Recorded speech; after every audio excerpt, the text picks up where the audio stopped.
Welcome back to this video. My name is Rafi Yakub right here, and in today's video I'm going to show you on how to add drop shadow in Camtasia video editing software.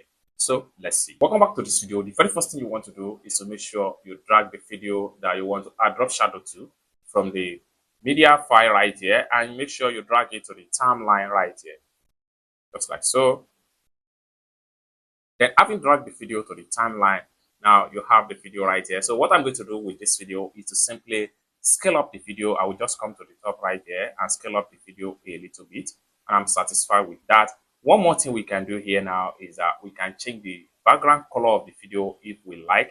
So, but in this regard, we are going to go straight up into drop shadow effect. And for you to have a drop shadow effect, what you need to do is to simply navigate to your visual effect right here. Simply click on visual effect and it takes you right here. Next thing you need to do is to simply scroll down and then make sure you navigate to drop shadow right here. What you need to do is to simply drag the drop shadow and drop it on the video, just like so. And the next thing you can do here is to work on the drop shadow property from the sidebar right here.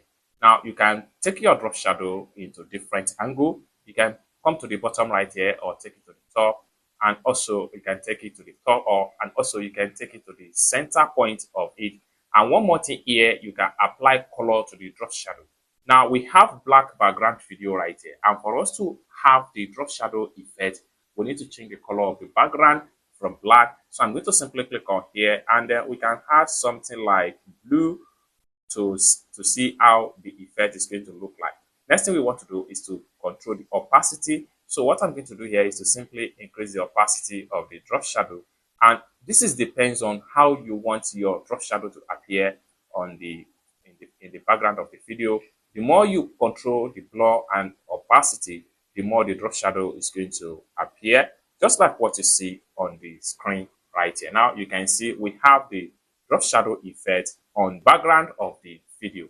Okay, now let's go back to the video again. So if you want to change the color of the drop shadow, we need to simply go back to the color palette right here, and we can change to something like white, or we can even change to something like red, and then we can come back here and control the opacity and control the blur. We can also change the angle. We can take the drop shadow back to the bottom angle right here, or better still right here, or we try on this, or better still we control the angle from this point right here. It's as simple as that. So basically, this is how to simply add drop shadow to your video in Camtasia video editing software. I hope you really got value for this video. If you find this video useful, give this video a big like, and also remember to subscribe to the channel for more useful tutorials like this. Thank you so much for watching, and I hope to see you in my next video. Bye for now.